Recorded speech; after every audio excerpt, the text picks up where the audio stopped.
Once upon a time, there lived a 12-year-old beggar whose name was Bisi. She begged on the streets of Lagos with her poor mother, who sat in a corner with a rusty plate, pretending to look helpless. By small stature and wide-eyed expression, often fooled passerby into believing that she was just another unfortunate child struggling to survive. But behind those innocent eyes was a darkness so deep that it could make a grown man shiver. BC did not just beg for money, she demanded it like a queen, and anyone who dared to refuse her became her sworn enemy. She didn't just walk away muttering curses under her breath. She struck back, and her vengeance was always cruel. One hot afternoon, she approached a fruit seller, smiling sweetly as she asked for free oranges. The woman laughed and told her to go away. But BC's face hardened. She kicked the woman's basket of ripe mangoes and oranges into the filthy gutter, watching them float away as the woman screamed. BC did not care. She laughed at the fruit seller from a distance, saying that now she will know how it feels to live in the gutters.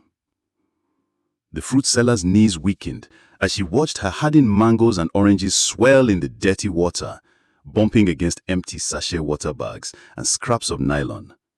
Tears streamed down her cheeks, but BC simply turned away, whistling a careless tune as if she had just done something clever. People nearby shook their heads in disbelief, but no one stepped forward. They all knew BC, and they knew that crossing her meant inviting a storm that one could not escape. That same evening, as BC was walking down the road, looking for who to beg, she came across a man who parked his car by the roadside. He was rushing to the nearby shop to photocopy some documents when BC approached him and requested for 200 naira.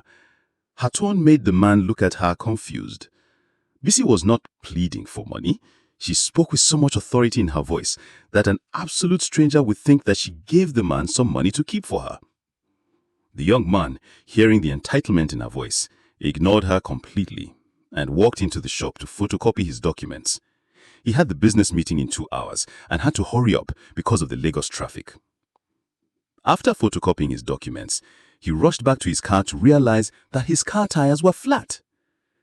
BC had slashed the tires with a knife. The man froze in shock as his mouth opened like a fish out of water. All 4 tires were completely flat, and he did not know what to do. His neatly pressed outfit was already damp with sweat as he bent down to inspect the tires, the urgency of his meeting pounding in his head. "Who did this?" he shouted, looking around frantically, as BC, who was leaning casually against the kiosk, walked closer and began to speak. "Ne madam, what you go do?" she said boldly, tossing a peanut shell to the ground. "You no wan give me 200 naira. Now use and fix your tire. Stingy man," she said as his jaw tightened, his eyes narrowing in disbelief. "Do you know what you have just done? I have an important meeting and I need this car to get there," he said as BC cut him off with a loud mocking laughter that made people glance in her direction. The young man, filled with so much fury, began to look for a vulcanizer around. He finally found one, but by the time the vulcanizer arrived, his meeting had already started without him. He sat on the edge of the pavement, head in his hands, watching the tires being pumped one after the other. Every hiss of air felt like a clock ticking against him. His phone buzzed with a call from his business partner, but he couldn't bring himself to answer. BC, however, skipped away into the crowd, humming to herself as if she had just done the most natural thing in the world. To her, his loss was nothing, just another lesson in her twisted mind. BC felt so entitled. Her mother, despite receiving several complaints from people, did nothing about her daughter's crude character. Even when BC acted so unruly to strangers in her presence, her mother ignored her completely as she focused on her own begging. One evening, BC slipped a dead rat into the bag of a woman who ignored her demands for money. The woman only discovered about the rat when she arrived at her office with the offensive stench behind her. The embarrassment she felt in that moment was second to none, as she wondered how the dead rat got into her bag in the first place. Little did she know that it was the beggar who she ignored at the busy junction a few hours ago. BC did things that made people cringe. One morning, she approached a roadside vendor to beg for some food. The woman had barely begun to sell her food as she chased BC out of her roadside kiosk. BC was so full of rage. She walked out to the kiosk and scooped a handful of sand. Without thinking twice, BC threw the sand into the pot of her woman's steaming jollof, condemning the entire food. The woman screamed in disbelief, staring at the pot that she had just woken before dawn to prepare. She tried scooping the sand out, but it was already too late, as the tiny grains had mixed into every part of the food. Customers waiting nearby shook their heads in pity as they began to curse at BC, who stood across the road grinning, her arms folded as though what she did was normal. She told the woman to eat her food alone since her hands were as stiff as a glue, and the woman broke down in tears as she watched BC walk off like nothing happened. Just as she was walking away, BC came across a beautiful woman who smiled and walked past her. She asked for 500 naira, and the woman looked at her confused. She dipped her hand into her bag and brought out a clean 100 naira note and handed to BC, who began to rain insults at her. "Does this look like 500 in your eyes, or are you now blind?" BC asked the woman, who froze, stunned that a child could speak to her in such a way. The woman gave a pale smile and said softly, "If you don't want it, you can give it back," she said to BC, whose voice rose like thunder. "Who wants to collect your dirty money? Are you mad? I beg you. Or not beside a poor, rich your papa?" A small crowd had already begun to gather, drawn by her loud insult. The woman, embarrassed by the attention, tried to walk away quickly, clutching her bag close to her side. But BC's eyes narrowed. She darted forward like a cat, pouncing on prey, as she grabbed the woman's wig and yanked it clean off her head. Gas erupted from the crowd as the woman's unkempt and unevenly braided hair was exposed for all to see. A ripple of laughter passed through the onlookers, some covering their mouths, while others pointed at her as they whispered amongst themselves. The woman's face turned red with shame. She bent to snatch the wig from BC's small hands, but BC danced back, waving it in the air like a prize. "See fine to me no day here. Now so wig they cover her secret," BC shouted as she laughed hysterically. Then she tossed the wig into a muddy puddle by the roadside as the woman stood frozen, torn between picking it up and walking away to save what little dignity that she had left. BC, satisfied with the humiliation she had caused, walked off slowly, swinging her arms as though she had just accomplished something grand. The crowd, still juggling, began to disperse, leaving the woman crouched by the poodle as she tried desperately to shake up the mud from her once beautiful wig. BC felt she was unstoppable. Her terrible character grew worse as each day passed. Her voice grew louder, her insults sharper, and her attacks more reckless. She tore market women's nylons of tomatoes when they ignored her, smashed a shop glass with a stone because the owner refused to dash her some biscuits. She even slapped a conductor who gave her only 50 naira change because she requested for something more. Then one afternoon, she shoved a woman into the path of an oncoming bus. The crowd screamed as a quick-thinking bystander acted swiftly and pulled the woman back in time as her body missed being crushed by the incoming bus. The woman collapsed to the floor on the pavement, shaking as she clutched her chest in shock as people gathered quickly, furious as murmurs began to ripple through the crowd. "This child has gone too far," one man shouted as he pointed angrily at BC, saying that BC had to be thoroughly cautioned before things get out of hand. Another man stepped forward angrily as he narrated how BC pushed the woman into the gutter a few weeks ago because the woman refused to give her some money. BC, instead of showing fear, stood with her arms folded, a smirk tugging at her lips, as she replied them saying that it was their fault. "If them dash me money before no happen," she said, as two young men stepped forward and grabbed her by the arms. BC kicked and screamed, but more people joined in as they surrounded her like a moving wall. They dragged BC through the market street. her bare feet scraping against the hot ground, as traders and bystanders peered out from their stalls, some shaking their heads, whilst others muttered curses underneath their breath. When they reached the corner where her mother sat, the crowd pushed BC forward as one of the men began to speak. "This your child almost killed someone now. She pushed her into the road and the woman was almost crushed by a moving vehicle. If you don't caution your daughter now, you will end up in trouble that your head cannot carry," he said to BC's mother, who looked up at him lazily as she adjusted her dress. Instead of showing remorse or shame, she chuckled and said to the man, "If they fear small do anything, we no good for her now. Straight with so, mind your business." Her words stunned the crowd into silence as the murmurs grew into angry shouts. "You are the one spoiling your child," some said, whilst others revealed that BC's mother was the real problem. They warned her regardless, stating that this was her last chance to keep her daughter under control, warning that the next time BC did anything outrageous, she would not be spared. But BC's mother treated their warning with levity. She never cautioned her daughter as BC continued to wreak havoc on the streets. She seemed to grow more brazen with each passing day, almost as though the public warning had boosted her ego instead of humbling her. Days passed, and BC continued in her terrible ways. She met a bread seller who was carrying a tray of freshly baked bread on her head. She asked for a loaf of bread, but the woman told her that the bread was for sale. BC demanded for a loaf with so much entitlement in her voice. The woman looked at her as sundown serious and spoiled. She walked away from BC, trying not to have any form of altercation with her. But BC, unable to withstand it, slapped the woman straight from behind as the bread tumbled onto the dusty road. The bread seller could not believe her eyes. Her entire business was now on the floor as BC grabbed one loaf and began to walk away. In the far corner stood a man who witnessed everything that happened. He stopped BC and asked why she did what she did, but BC yelled out angry at him, warning him to mind his business. The man, who was not out to look for trouble, got into his car and was about to drive off. BC took a sharp rock in her hand and scratched deep lines across the shiny paint of his car. The screech of the stone against the paint made the man's heart drop. He slammed his door shut and jumped out, his face twisted with anger.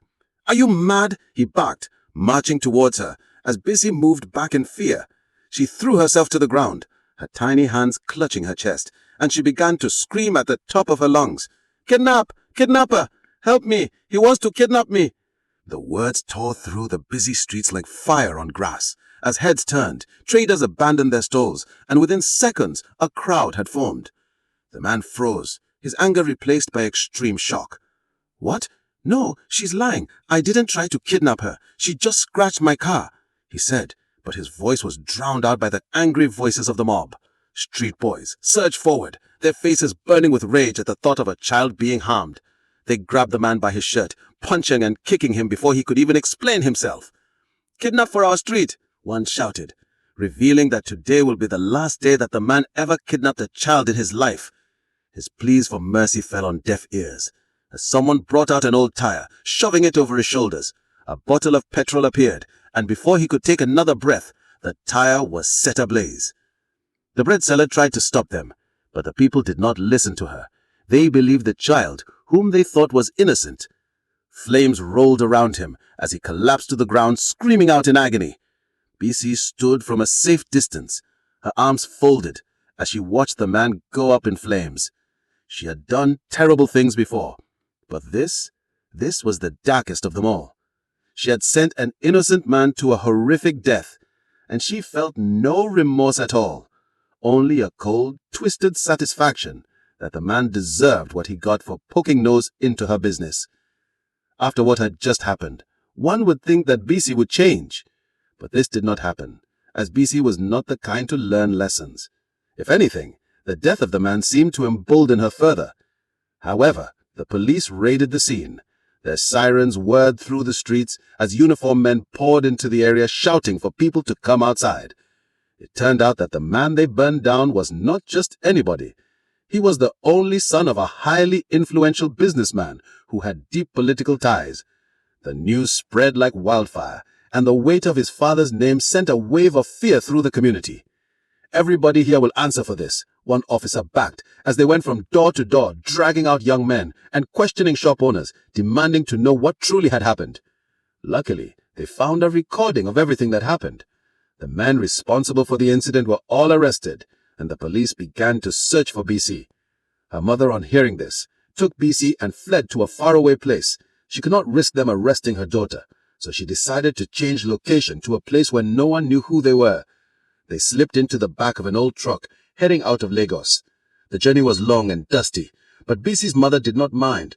All she cared about was putting as much distance as possible between them and the police.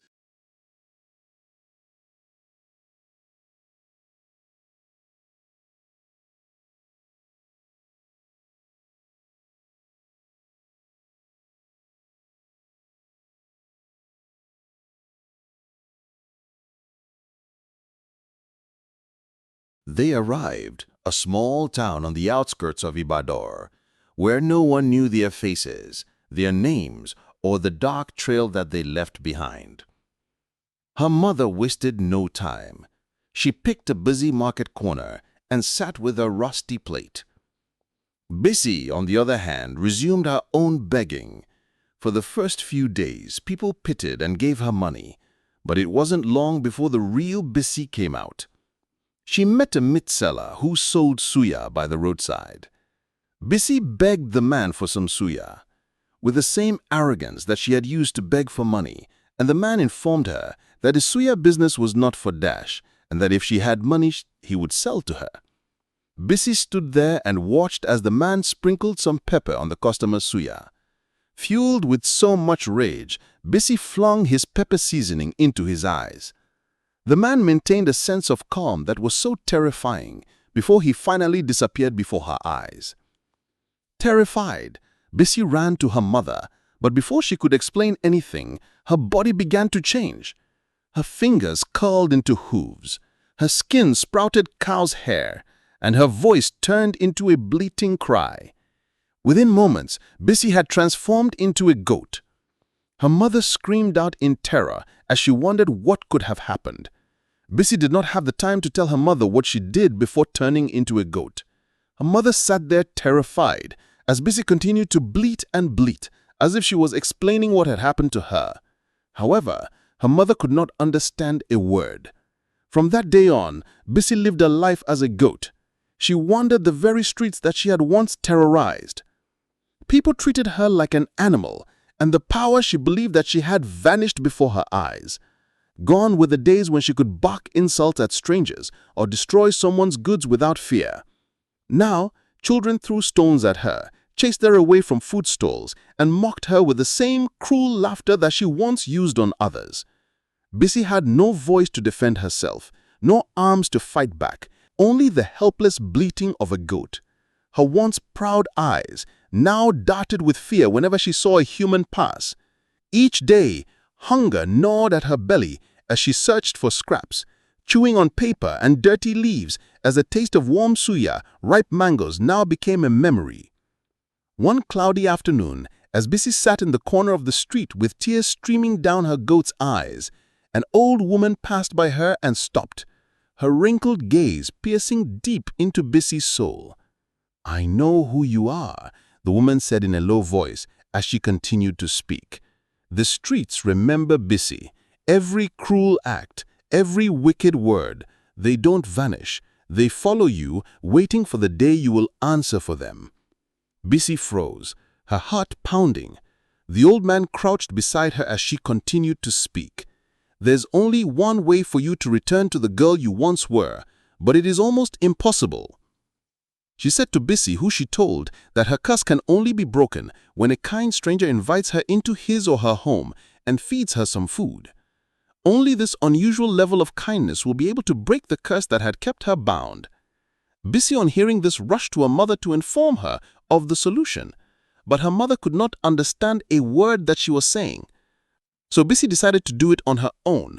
She approached people one after the other, hoping to find a kind person who would be willing to invite a goat into their home, but everyone she met chased her away like an animal.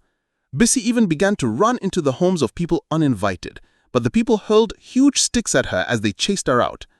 She tried sneaking into backyards, bleating desperately, but dogs barked furiously and guards threw stones until she fled. Days turned into weeks, and business fur grew dirty and matted. Hunger ignored at her inside as she continued to search for the kind stranger that the old woman had spoken about. One rainy evening, she wandered into a lonely street and saw a dim light flickering through the open door of a small house. Inside, a frail, elderly man sat alone, coughing into a worn handkerchief. Beside him was a plate of Garian granite. Drawn by hunger, Bissy stepped into the doorway. The man turned his head, his tired eyes resting on her. For a moment she expected him to shout or throw something at her, but instead he sighed and spoke out to her. "You're shivering," he said as he invited the goat into his house. Bissy froze as her heart began to race. She stepped closer, her hooves clapping softly on the wooden floor. The old man reached for the plate and pushed it towards her. "Eat. You look like you've been wandering for a long time," he said to the goat as she walked towards the plate. The moment her lips touched the food, a sharp heat surged through her body. Her legs trembled, her vision blurred, and the room spun around her. The old man's voice faded, replaced by a ringing in her ears. When the dizziness passed, she looked down. Her hooves were gone. Her hands had returned. Her skin was now human again. The old man's eyes widened in shock. "What in God's name?" he whispered as Bissy, now crouching on the floor, remembered every cruel thing that she had ever done. The laughter, the insult, the destruction, it all crashed down on her like a wave. She looked at the old man as tears filled her eyes, not from gratitude, but from shame. Bissy began to apologize as she confessed everything to him. The old man listened quietly, his wrinkled hands folded in his lap. When she had finished, he said softly, "You have been given a second chance, child. Most never get that. But a second chance means nothing if you live like you did before. You know now how it feels to be powerless, hungry, and mocked. Let that feeling teach you." Bissy lowered her head. For the first time in her life, she felt something that she had never known before, the heavy ache of guilt. She returned to her mother, who was so excited to see her again. Bissy's mother apologized to her for never cautioning her, promising to lead her down the right path from now on. Bissy hugged her mother tightly, the first genuine embrace that they had ever shared. "I'm sorry too, Mama, for everything I've done, for the shame I brought to us."